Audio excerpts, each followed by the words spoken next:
سورہ آل عمران کی آیت نمبر 131 سے آج کا ہمارا درس شروع ہو رہا ہے۔ اس سے پہلے بیان تھا ایمان والو دگنا چگنا سود نہ کھاؤ اور اللہ سے ڈرتے رہو تاکہ تم فلاح پاؤ اور اس آگ سے بچو جو کافروں کے لیے تیار کی گئی ہے۔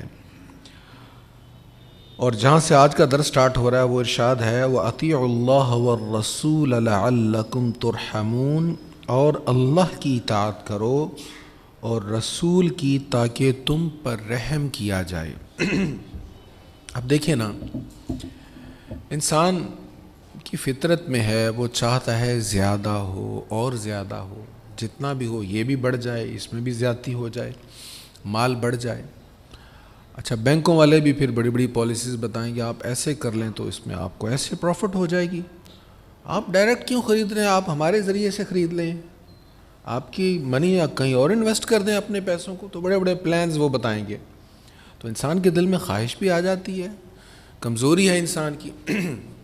تو سود کا ذکر کر کے بتا دیا کہ طبیعت میں میلان ہو سکتا ہے، تمہیں بیٹھے بٹھائے فائدہ مل رہا ہے، لیکن اگر تم اللہ کی اطاعت کر لو، اگر تم اس کے رسول کی اطاعت میں آ جاؤ تو پھر ان چیزوں کو، ان خواہشوں کو مٹانا تمہارے لیے مشکل نہیں ہوگا، پھر تم پر رحم بھی کر دیا جائے گا۔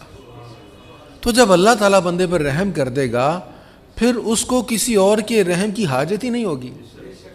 تو اطاعت خدا، اطاعت مصطفیٰ، اس کا ذکر اس کے فوراً بعد ہو گیا، اطیعوا اللہ و اطیعوا الرسول، اللہ کی اطاعت کرو اور اس کے رسول کی اطاعت کرو۔ اور یہاں پر یہ بھی یاد رہے کہ حضور کی اطاعت حقیقت میں اللہ تعالیٰ ہی کی اطاعت ہے۔ سورہ انفال میں اور سورۃ التوبہ میں انشاءاللہ اللہ کی توفیق سے ہم اس مضمون کو پڑھیں گے کہ جس نے حضور کو راضی کیا اس نے اللہ کو راضی کر لیا۔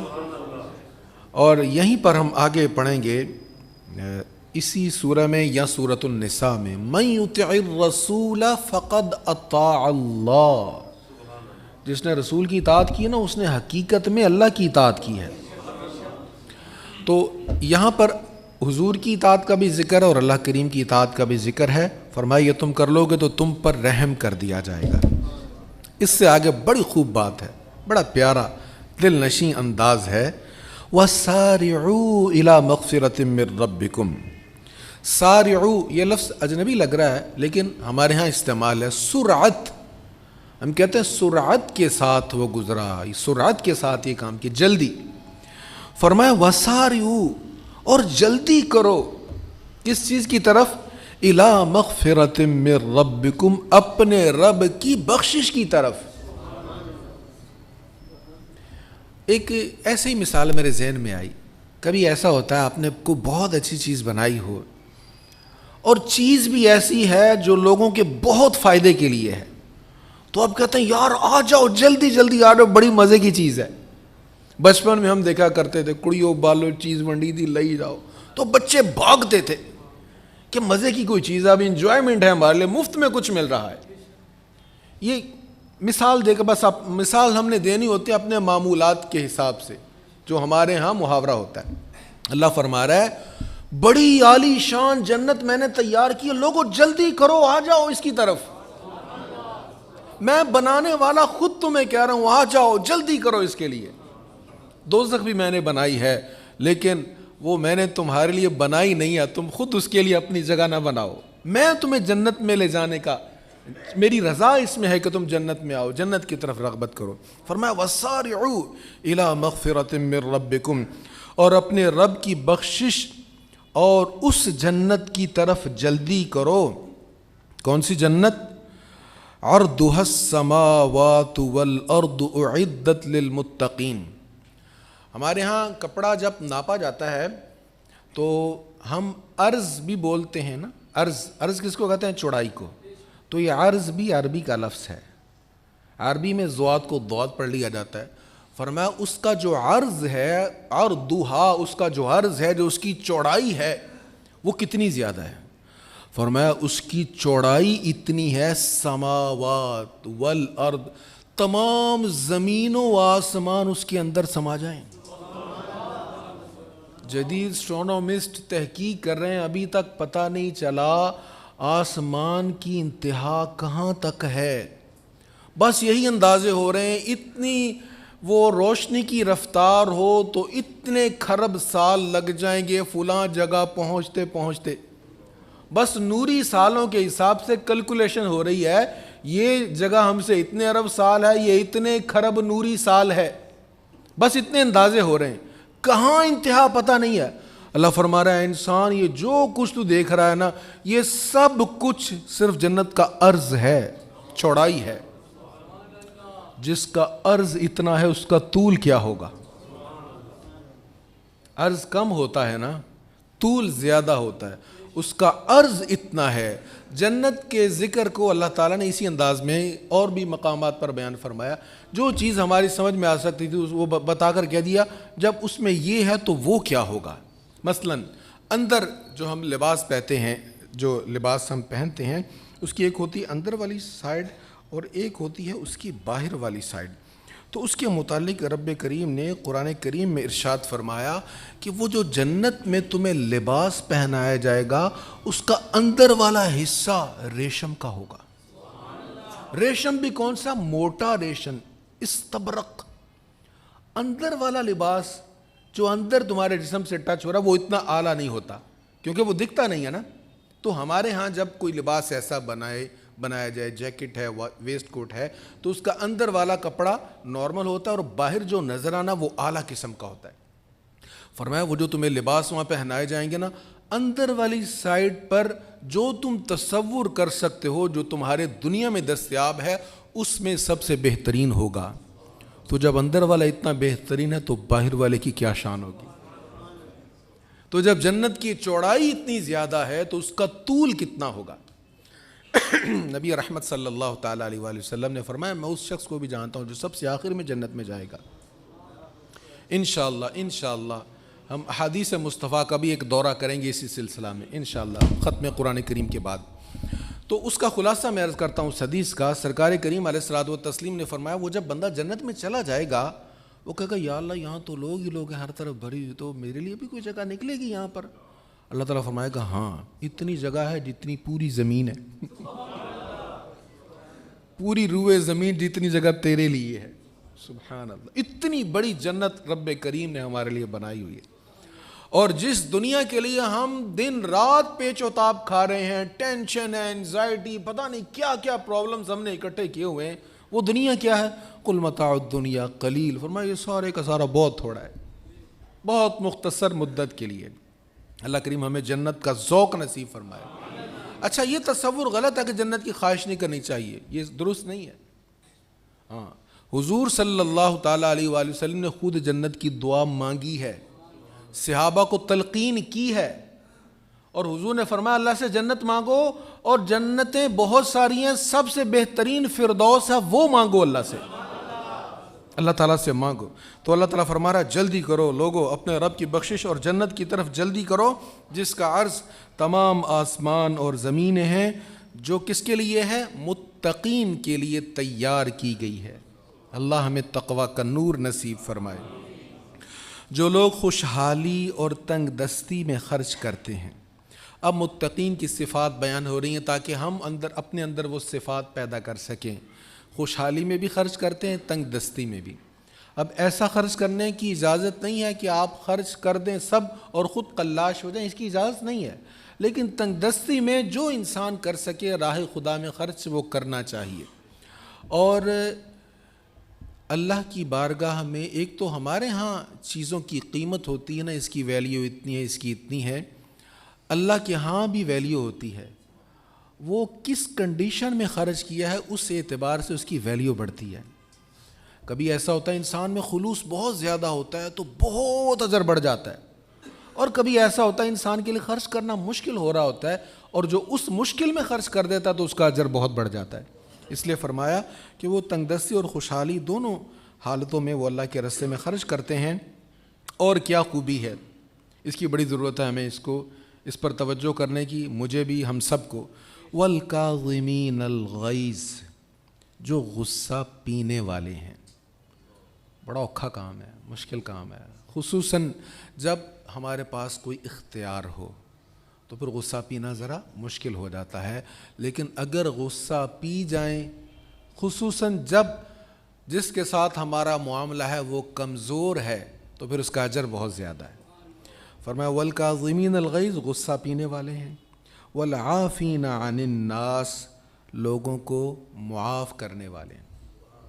مجھے ایک ساتھی کہنے لگے میں بڑا پریشان تھا, سخت تکلیف میں تھا, اچانک رات کے پچھلے پہر میرے ذہن میں خیال ہے. پہلے ساری رات سوچتا رہا اس نے زیادتی کی. رات کے پچھلے پہر اللہ نے پتہ نہیں کیا کی, کرم فرمایا, دل میں بات آئی. میں نے کہا یا اللہ میں نے تیری رضا کی خاطر سب کو معاف کر دیا. کہتے میں نے دل سے جب رب سے یہ کہا میری ساری ٹینشن ختم ہو گئی, سکون ہو گیا. ہم جب کسی کو معاف نہیں کر رہے ہوتے نا, دراصل ہم خود کو معاف نہیں کر رہے ہوتے. ہم اس ٹینشن کو, اس تکلیف کو تازہ رکھتے رہتے ہیں, اس نفرت, غصہ اور دشمنی کو قائم رکھ کر. تو فرمایا ان کی خوبی کیا ہے, والعافین عن الناس, وہ لوگوں کو معاف کر دیتے ہیں. واللہ یحب المحسنین, یہ بڑا خوبصورت جملہ ہے. کبھی ہوگا ایسا ہم کسی کو معاف کریں تو ہم کہتے ہیں یار اس کو معاف کرنے کا فائدہ کیا مجھے ملے گا. اللہ فرماتا ہے میں نیکی کرنے والوں سے میں رب محبت کرتا ہوں. تم نے معاف اس کی خاطر نہیں کرنا, تم نے معاف میرے لیے کرنا ہے کہ یہ بندہ میرا ہے. واللہ یحب المحسنین, اور اللہ نیکی کرنے والوں سے محبت فرماتا ہے. ایک بڑی مشہور روایت ہے حضرت سیدنا امام زین العابدین رضی اللہ تعالیٰ عنہ, حضرت امام حسین کے لخت جگر شہزادے. آپ وضو کر رہے تھے اور لونڈی آپ کو وضو کروا رہی ہے, اور وضو کرنے والا عام طور پہ جب بیٹھ کے وضو کرتا ہے وہ نیچے ہوتا ہے, وضو کروانے والا اوپر کھڑا ہوتا ہے. اس کے ہاتھ سے برتن پھسل گیا اور آپ کے منہ پر گر گیا وہ برتن, آپ کو چوٹ آ گئی, زخم آ گیا. اب فطرتی بات ہے, ایسے میں غصہ تو آ ہی جاتا ہے, آپ بھی جلال میں آ گئے. اب اس نے جب دیکھا نا آپ جلال میں آ گئے, اس نے جلدی سی آیت پڑھ دی والکاظمین الغیظ, کہ جنتی لوگوں کی, متقی لوگوں کی صفت ہے وہ غصہ پی جاتے ہیں. آپ نے جو جلال سے دیکھا تھا نا اس کی طرف فوراً غصہ پی گئے آپ. اس نے جب دیکھا کہ اثر کو فوراً قبول کر لیا ہے, اس نے اگلا حصہ پڑھ دیا والعافین عن الناس, وہ لوگوں کو معاف کر دیتے. فرمایا ٹھیک ہے معاف کر دیا. اب اس نے جب دیکھا کہ یہ تو فوراً اثر لے رہے ہیں, ایمان والے کا یہی کام ہے نا, اللہ اور اس کے رسول کا حکم سنے تو سر جھکا لے. یہ تو نہیں مطلب آیت سنائی جائے تو کہیں ہمیں اور بھی آیتوں کا پتہ ہے, حدیث سنائی جائے تو کہیں اور بھی حدیثیں ہیں, ہمیں پتہ ہے ہمیں نہ بتاؤ. یہ ایمان والے کا کام نہیں ہے. اب جب اس نے اگلا حصہ پڑھا والعافین عن الناس, لوگوں کو معاف کر دیتے, فرمایا تجھے معاف کر دیا. اس نے پھر اگلا حصہ پڑھا واللہ یحب المحسنین, اللہ احسان کرنے والوں سے, نیکی کرنے والوں سے محبت فرماتا. فرمایا ٹھیک ہے تجھے آزاد کیا.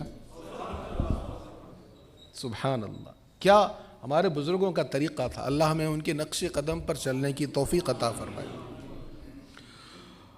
اور جن لوگوں نے جب کوئی بے حیائی کا کام کیا یا اپنی جانوں پر ظلم کیا تو انہوں نے اللہ کو یاد کیا اور اپنے گناہوں کی معافی مانگی, اور اللہ کے سوا کون گناہوں کو بخشتا ہے. یہاں پر یہ بیان ہوا کہ بہرحال انسان ہی ہے, غلطی ہو جاتی ہے, خطا ہو جاتی ہے. اگر غلطی ہو گئی ہے تو اس کا در رحمت بند نہیں ہوا. ایسا نہیں ہے کہ تم سے غلطی ہوگی تو اب تم واپس اس کی بارگاہ میں دوبارہ جا ہی نہیں سکتے. اس کو ناراض کیا نا, تو ویسے تو جب انسان جرم کرتا ہے تو جو متعلقہ محکمہ ہوتا ہے بندہ اس سے بھاگتا ہے. تو یہاں ایسا اللہ فرماتا مجھے ناراض کیا نا, اب میرے پاس ہی آ جاؤ, میری ہی بارگاہ میں آ جاؤ, جبین نیاز کو جھکا دو, سچے دل سے معافی مانگو, میں تمہیں معاف کر دوں گا. معاف ہی نہیں کروں گا, میں تم سے خوش ہو جاؤں گا. واللہ یحب التوابین, میں توبہ کرنے والوں سے محبت کرتا ہوں. تم توبہ کرو میں تم سے محبت بھی کروں گا. سبحان اللہ. تو فرمایا اگر ان سے کوئی خطا ہو جائے, جرم ہو جائے, تو پھر وہ کیا کرتے ہیں, وہ اللہ تعالیٰ سے معافی مانگ لیتے ہیں, تو اللہ تعالیٰ انہیں معاف فرما دیتا ہے. لیکن وَلَمْ يُصِرُّوا عَلَى مَا فَعَلُوا وَهُمْ يَعْلَمُونَ، اور انہوں نے دانستہ ان کاموں پر اصرار نہیں کیا۔ غلطی ہو گئی، معافی مانگ لی تو اللہ کریم معاف فرما دے گا۔ اصرار نہیں کرنا، اصرار کیا ہے؟ اصرار ہمارے اردو میں بھی استعمال ہوتا ہے نا، ایک بات کو بار بار آپ کہتے ہیں تو ہم کہتے ہیں یار اصرار نہ کرو، بار بار نہ کہو۔ تو گناہوں پر اصرار کیا ہے؟ گناہ کیا اس کو پھر کر لیا، پھر کر لیا، پھر کر لیا، روٹین بنا لی۔ فرمایا یہ کرو گے تو پھر معافی نہیں ہے۔ اس طرح معافی نہیں ملے گی کہ تم نے کہا جی چلو یہ آج ہم معافی مانگ لیتے ہیں اللہ تعالیٰ سے، بعد والے بعد میں دیکھے جائیں گے، وہ پھر معافی مانگ لیں۔ ایسے نہیں، سچی توبہ کرو، پکی توبہ کرو کہ آئندہ نہیں کریں گے تو وہ تمہیں معاف کر دے گا۔ توبہ کرتے وقت یہ کیفیت ہونی چاہیے۔ خدا نخواستہ اگر پھر گناہ ہو گیا تو اس کا در رحمت بند نہیں ہے، لیکن پچھلی توبہ اسی شرط پر قبول ہوگی اگر آئندہ نہ کرنے کا پکا عزم ہو۔ یا ایھا الذین آمنوا توبوا الی اللہ توبۃ نصوحا، یہ سورۃ التحریم میں ارشاد ہے نا، یہ حدید میں، کہ اے ایمان والو توبہ ایسی کرو کہ آئندہ کو نصیحت ہو جائے، دوبارہ تم اس طرف نہ ہو۔ ان لوگوں کی جزا ان کے رب کی طرف سے مغفرت ہے، اور ایسی جنتیں ہیں جن کے نیچے دریا بہہ رہے ہیں، وہ ان میں ہمیشہ رہنے والے ہوں گے، اور نیک کام کرنے والوں کی کیا خوب جزا ہے۔ بے شک تم سے پہلے قانون قدرت کے طریقے گزر چکے ہیں، سو تم زمین میں چل پھر کر دیکھ لو۔ فسیروا فی الارض، سیر کا لفظ یہ بھی عربی کا ہے، فرمایا سیر کرو زمین کی، چل پھر کر دیکھو۔ ٹورزم کی کئی وجوہات ہوتی ہیں، ہمیں جو چیز انسپائر کرتی ہے ہم وہ دیکھنے کے لیے مختلف علاقوں کا سفر کرتے ہیں، تو یہاں قرآن کریم جو چیز بتا رہا ہے اس پر بھی توجہ ہونی چاہیے۔ فرمایا فسیروا فی الارض فانظروا کیف کان عاقبۃ المکذبین، تم زمین میں چل پھر کر دیکھ لو کہ پیغمبروں کو جھٹلانے والوں کا کیسا برا انجام ہوا۔ جب زمین میں سفر کریں، مختلف علاقوں، مختلف شہروں میں جائیں، تو اللہ تعالیٰ کے منکرین کا انجام کیا ہوا، خصوصاً ان علاقوں سے گزرے جن پر عذاب نازل ہوا، تو وہ باقیات موجود ہیں دنیا میں، وہ نشانی اب بھی موجود ہیں، تو ان کو دیکھ کر عبرت پکڑنا چاہیے۔ جیسے صوفیاء نے ہماری توجہ دلائی کہ جب بھی قبرستان میں جائیں تو وہاں پر جا کے قط پہ دیکھا کریں کہ ان لوگوں کی کیا شان و شوکت تھی، کیا ٹھاٹ باٹ تھی۔ ان میں آپ کو ایسے لوگ بھی ملیں گے جن کے کہنوں پر حکمران بنتے تھے، ان میں آپ کو ایسے لوگ بھی ملیں گے جن سے لوگ مشورہ کیا کرتے تھے جی کون سی آئٹم چلانی چاہیے، آنے والا سیزن کس چیز کا ہوگا، سارا بازار جن سے پوچھ کر اپنی پلان کیا کرتا تھا، آج سارے آسودہ خاک ہو گئے۔ اللہ اکبر۔ ھذا بیان للناس وہدی وموعظۃ للمتقین، یہ لوگوں کے لیے واضح بیان ہے اور متقین کے لیے ہدایت اور نصیحت ہے۔ اچھا یہ تذکرہ ہو، اس کے بعد پھر بیان اب آ رہا ہے آگے احد کے متعلق۔ میں نے عرض کیا تھا نا 6 رکوع جنگ احد ہی کا تذکرہ ہوتا رہے گا۔ وَلَا تَهِنُوا وَلَا تَحْزَنُوا وَأَنْتُمُ الْأَعْلَوْنَ إِن كُنتُم مُؤْمِنِينَ، اور نہ کمزوری دکھاؤ اور نہ غم کھاؤ، اگر تم کامل مومن ہو تو تم ہی غالب رہو گے۔ حالات بدلتے رہیں گے، مختلف صورتیں بنتی رہیں گی، معیشت کی، ڈیفنس کی، دفاع کی، افرادی قوت کی، اتحاد کی، تو یہاں پر ایک چیز بیان کر دی گئی، کمزوری نہ دکھاؤ، مغموم نہ ہو جاؤ، تم کامیاب ہو جاؤ گے، ان کنتم مؤمنین، اگر تم مومن ہو، سچے مومن بن کر رہو، تم تھوڑے ہو یا کم ہو، مفلوق الحال ہو یا دنیا کے خزانوں کے مالک ہو، کچھ بھی ہو، اگر تم مومن ہو، سچے ایمان والے ہو، ایمان پر عمل کرنے والے ہو، پکے مومن ہو، تو پھر اللہ تعالیٰ تمہیں بہرحال کامیابی عطا فرمائے گا۔ احد کی لڑائی میں مسلمان شدید زخمی ہوئے، بہت سے مسلمان شہید ہوئے، تو اللہ تعالیٰ فرما رہا ہے اگر تم زخمی ہوئے ہو تو تمہارے مخالف لوگ بھی اسی طرح زخمی ہوئے ہیں، اور ہم لوگوں کے درمیان ایام کی تنگی اور کشادگی کو گردش دیتے رہتے ہیں تاکہ اللہ ایمان والوں کو چھانٹ کر الگ کر لے اور تم میں سے بعض لوگوں کو مرتبہ شہادت دے اور اللہ ظلم کرنے والوں کو دوست نہیں رکھتا۔ اگر جنگ میں تمہارا نقصان ہوا تو اس میں بھی بہت سارے فوائد ہیں، بہت ساری حکمتیں، حالات بدلتے رہتے ہیں۔ آج تمہارے زخمی ہوئے، تم نے ان کے بھی زخمی کیے تھے، بدر میں تم نے ان کے بھی مارے تھے، تو حالات بدلتے رہتے ہیں، کوئی نہ کوئی سبب ہوتا ہے، کوئی نہ کوئی علت ہوتی۔ تو فائدہ کیا ہے؟ فائدہ یہ ہے جو تم میں شہید ہو گئے وہ جنتوں میں پہنچ گئے۔ فائدہ کیا ہے؟ جب مشکل وقت آتی ہے پھر پتہ چلتا اپنا کون ہے، پرایا کون ہے۔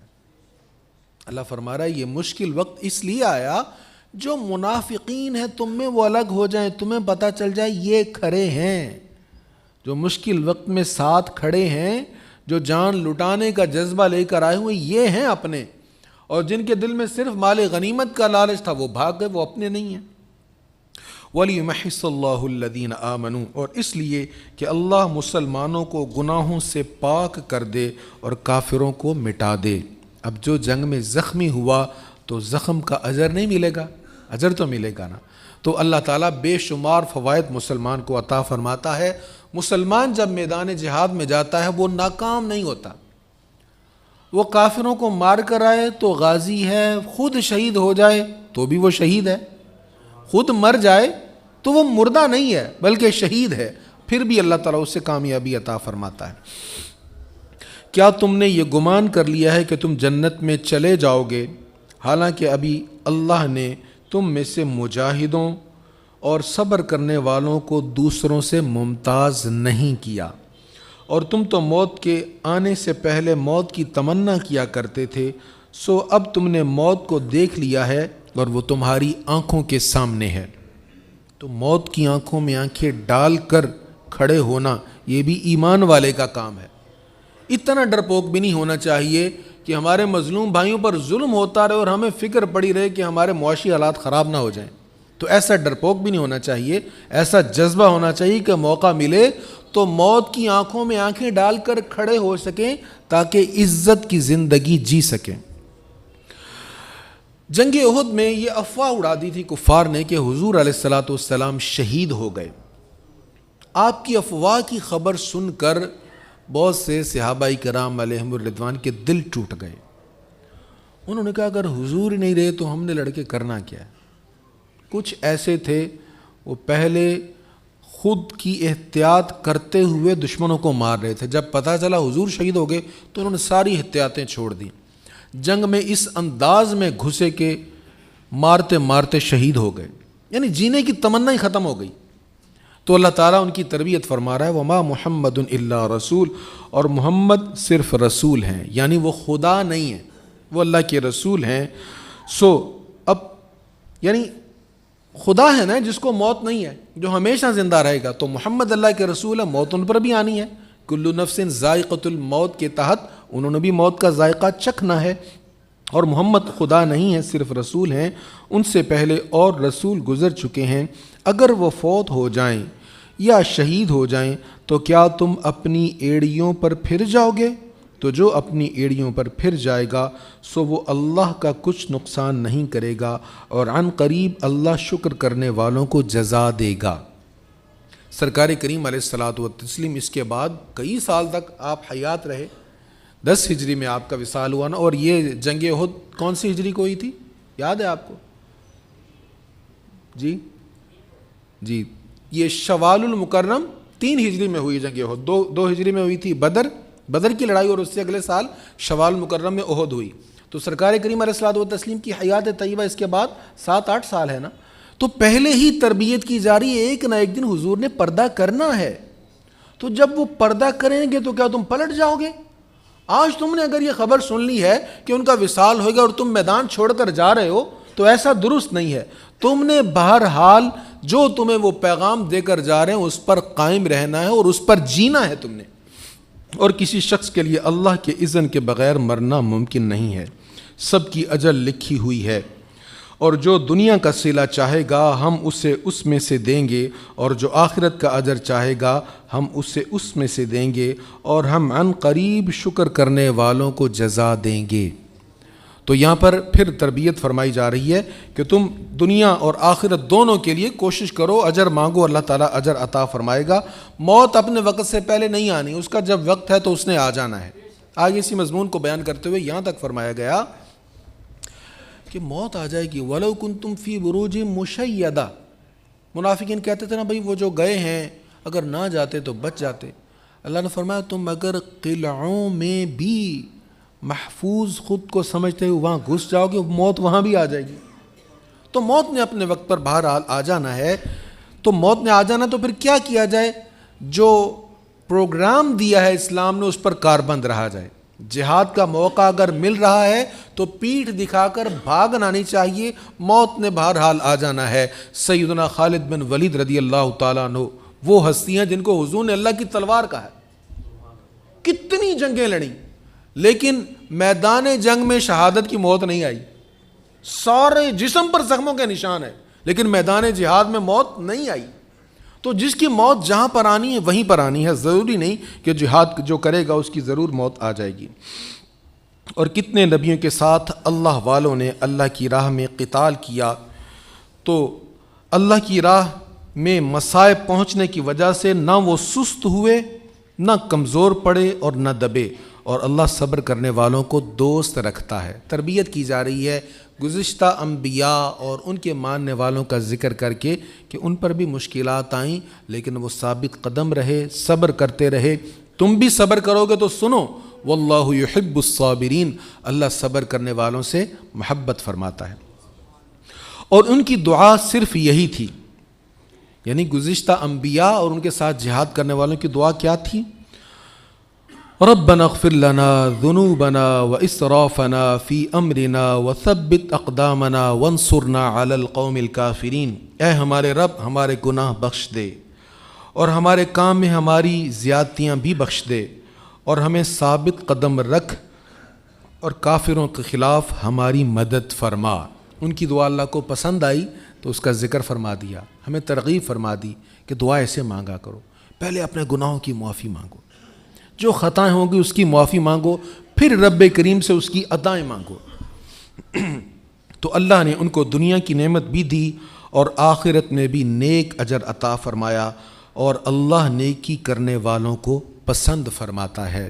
اللہ کریم ہمیں عمل صالح نصیب فرمائے. وآخر دعوایا ان الحمد للہ رب العالمین.